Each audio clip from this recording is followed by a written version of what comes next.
And now a key member of the United States House of Representatives, Elijah Cummings, is one of those undecided Democrats. The president, Congressman, was speaking at you. You have not yet made up your mind. Correct me if I'm wrong. He's not only speaking to me. He was speaking in part to you. Did he convince you that he's right? I thought he did a very good job, and I still haven't decided. But I got to tell you, it was not a waste of speech.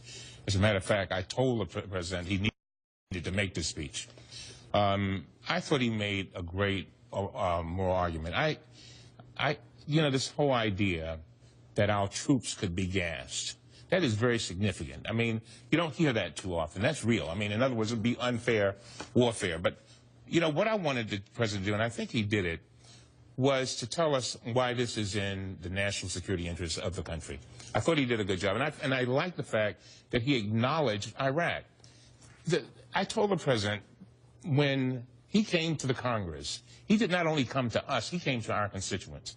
When you've got 90% of your constituents saying no. In your district? In my district, and this is a district which is 77% for the president, by the way, voted for the president.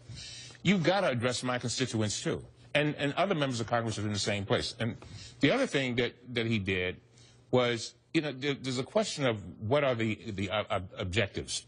One was to degrade the capacity of Assad to use weapons. I don't think he dealt with the second piece.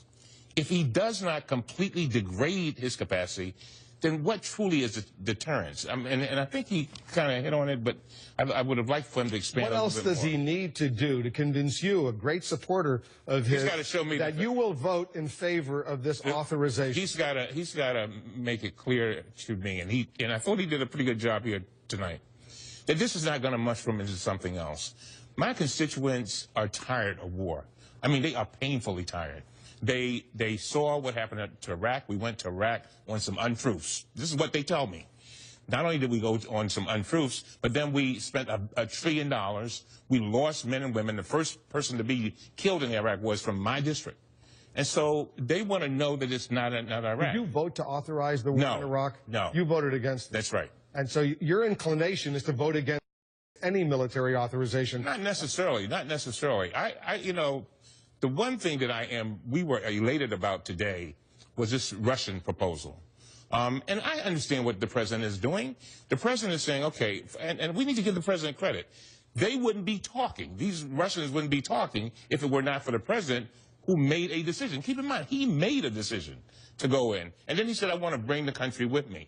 So that decision had a great bearing on the Russians and the Syrians. But I've got to get past, Wolf, the idea that it might mushroom into something else.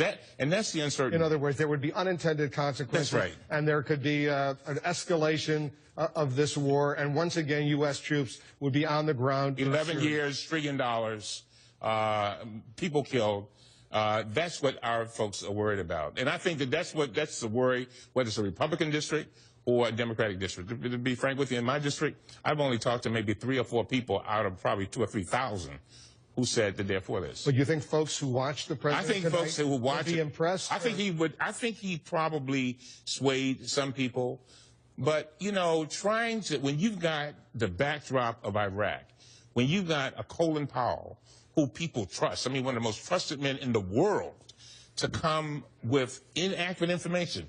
And a lot of my constituents say, well, we trust the president, we love the president, but you're sure the information is accurate. But one of the things that is interesting about this, it seems that the public now, from all the polling, is convinced that Assad did use chemical weapons. I think the president painted a great picture of what happened. It's a horrific picture, but a great picture, very graphic, and I thought he did a good job of that. Elijah Cummings, I know you're going to be weighing heavily Big time. in your mind what he said. I sense there's a little bit of a shift, but you're not there with him yet. No. Elijah Cummings, Democrat of Maryland.